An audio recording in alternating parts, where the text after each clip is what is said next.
All right, welcome back to MMA Al Dente. I'm just going to recap my bets for this card. I'm going to start at the top, just giving this a shot. I know you've probably, if you saw my other videos, then there's nothing to see here, but still, I'm going to recap it here. Derek Lewis, I like him at plus 160. That's a money line that can go in parlays. That's why the appeal of it to me mainly. But otherwise, I think he wins by knockout and it happens early. So his prop bets are what I played here. Plus 450 to win by knockout in round one. Also plus 450 to win flat in round one, which kind of makes sense, even though there should be a little bit of a difference. But I only bring that up to get to his round two and three props, where BetUS fucked things up. I don't know who you use, but BetUS has it where for him to win by knockout in round two is plus 600. For him to win flat in round two, knockout, submission, or whatever, is plus 800. So you go with that. They mess things up. For round three, it's the same thing. Plus 1200 for Lewis to win flat in round three. Plus 850 for him to win specifically by knockout in round three. So again, you just go with the better odds. I don't know if anyone else messes up odds like that, but regardless, three is really just like a hedge against rounds one and two. But one and two are my bets. I think Derek Lewis gets Spivak out of there relatively early. Of course, if you did want to hedge on Spivak, I think he also gets Lewis out of there relatively early. I think it would be more a case of Lewis having turned a corner, getting older, or just breaking to a bad style matchup, which I don't think it is. I think it's a favorable style matchup.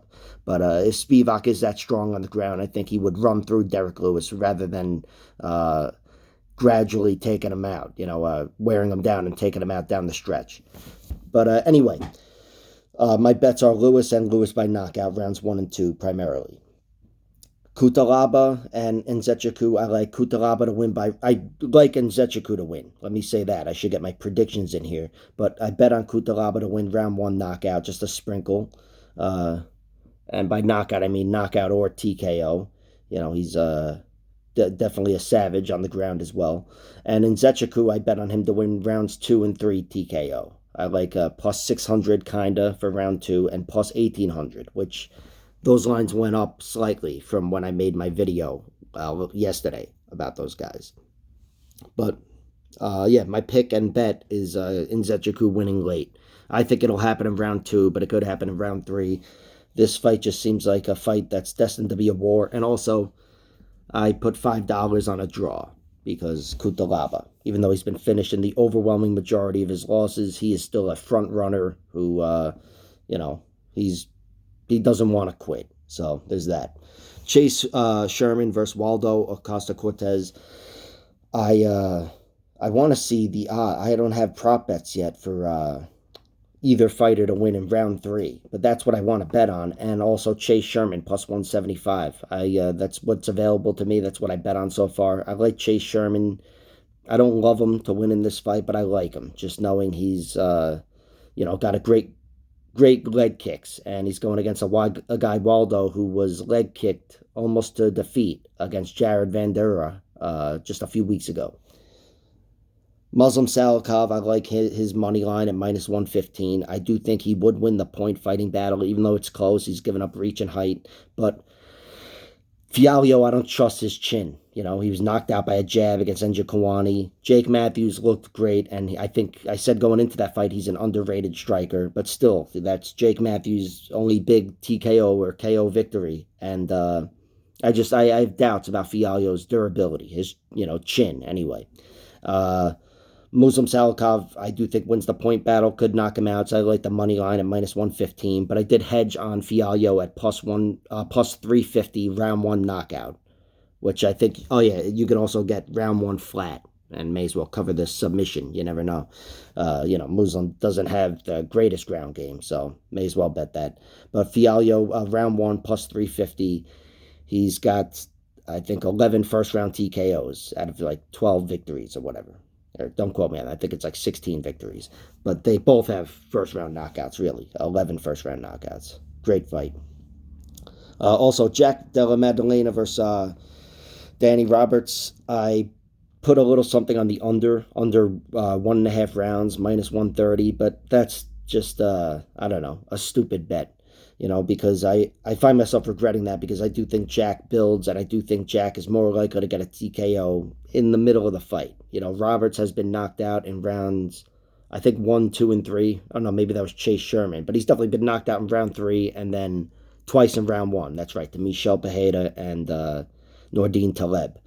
But that's really what the under. That's why I bet on the under, I guess. But other than that, I didn't bet on anything but Danny Roberts bets, just prop bets plus 10,000 for him to win by submission in any round. I'm that kind of a degenerate where if I have $25 to spread out on those kind of prop bets, I'll take them at 100 to 1.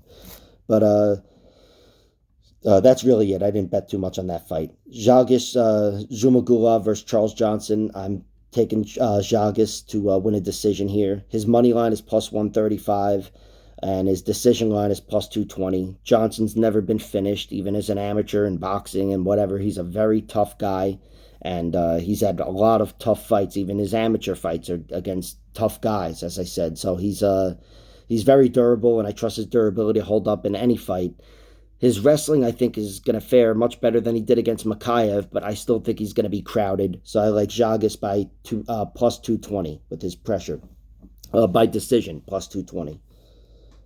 Jennifer Maia versus Marina Moroz. I've got Marina Moroz winning.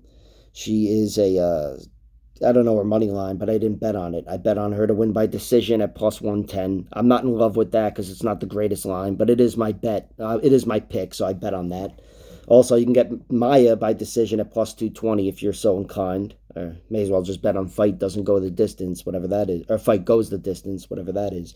But no, Maya's got plus 220, which is a nice line. You could hedge the Moroz bet. But really, my pick and bet is Moroz, plus 110 by decision. Miles Johns, I like his money line at minus 165. Vince Morales hasn't been knocked out. He's only been TKO'd once. But Johns does have knockout power, carries it late into the fight, as we've seen with 2 third-round KOs. Might even put the T in there. Those were KOs. So I like his money line at minus 165. I do think he wins a decision. That is my pick. But again, he's a very good fighter with a lot of different strengths here, and I trust his money line. He's got the jab, the calf kick, and the wrestling. And if he uses them all, I think he gets the victory. And he's got a right hand from hell, too. Ricky Turcios versus Kevin Natividad. I bet on Ricky Turcios minus 155. I like his money line because I don't trust Natividad's durability. He's never been beaten in decision. All his losses are by KO. But Turcios is more likely, just stylistically, to win a decision or, to grind out a guy like Kevin Natividad or anybody. But Ricky does have 2 standing TKOs. I think 3 of them, maybe. I only saw 2 of them. But they were on the feet, and I do think he's got wild striking. And if it's a matter of a weak chin, then it doesn't have to be a conventional overhand right. So him winning by knockout in round 1, which would cover the bad chin, is plus 1,200. I bet on that, but now it's down to plus 750, which, may not be as valuable there. But Ricky Turcios minus 155 is my pick, though. I think that's still a pretty number for him. Coming off that shitty performance against Ayman Zahabi, he may be a little undervalued. I like Maria Oliveira to win. I like her money line because it can go in parlays at minus 120, but really decision is my pick, and that's plus 135. I've also hedged with Demopoulos winning by submission early in rounds 1 and 2, plus 500 and 900.